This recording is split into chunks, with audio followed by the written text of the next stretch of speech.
Et bonjour à tous, aujourd'hui vous l'aurez compris, je vais vous présenter comment installer un processeur.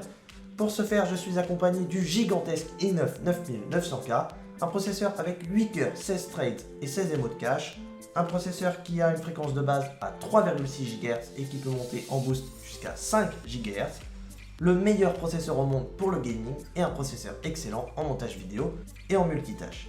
Que vous possédiez un i9 ou pas, un ventirad, un water cooling, cette vidéo s'adresse à tous les processeurs et à tous les systèmes de refroidissement en général.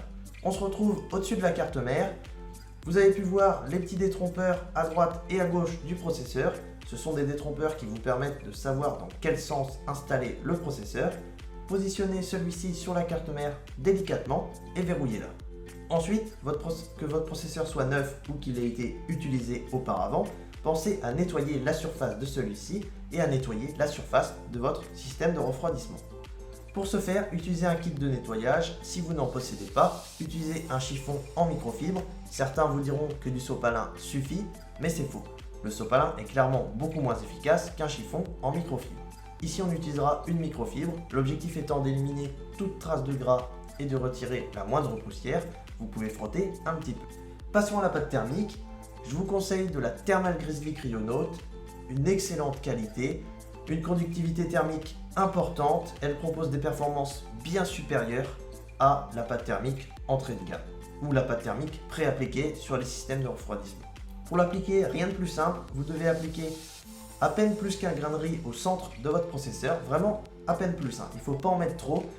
Parce que l'objectif, c'est pas d'isoler le processeur de votre système de refroidissement, mais d'avoir un contact parfait. Donc, il faut mettre vraiment une fine couche. C'est la pression de votre dissipateur, donc de votre water cooling ou de votre ventirad, qui va étaler la pâte thermique. On installe le système de refroidissement. Moi, ici, c'est une pompe de water cooling. Vous posez la pompe et tout en la maintenant, vous allez visser les vis. Donc, vous pouvez commencer à la main. Vous allez les visser progressivement et que vous possédiez un water cooling ou un ventirad, vous vissez toujours en croix. Voilà, toujours en croix, de façon à ce que la pâte thermique s'étale le plus uniformément possible. Et vous vissez progressivement. Donc, vous vissez à la main et dès que vous sentez une résistance, vous pouvez passer au tournevis.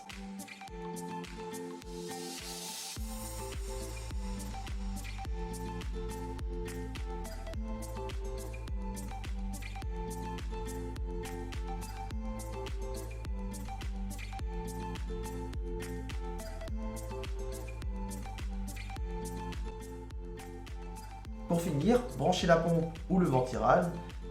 Ici, j'ai deux câbles. Celui-ci est destiné au rétroéclairage de la pompe. Tout le monde n'en possède pas, donc on ne va pas s'y attarder dans cette vidéo. Le second câble, c'est celui qui nous intéresse. Vous devez le brancher sur le port pompe-fan de votre carte mère. J'espère que la vidéo vous a plu. On se retrouve pour une prochaine. Ciao, bonsoir.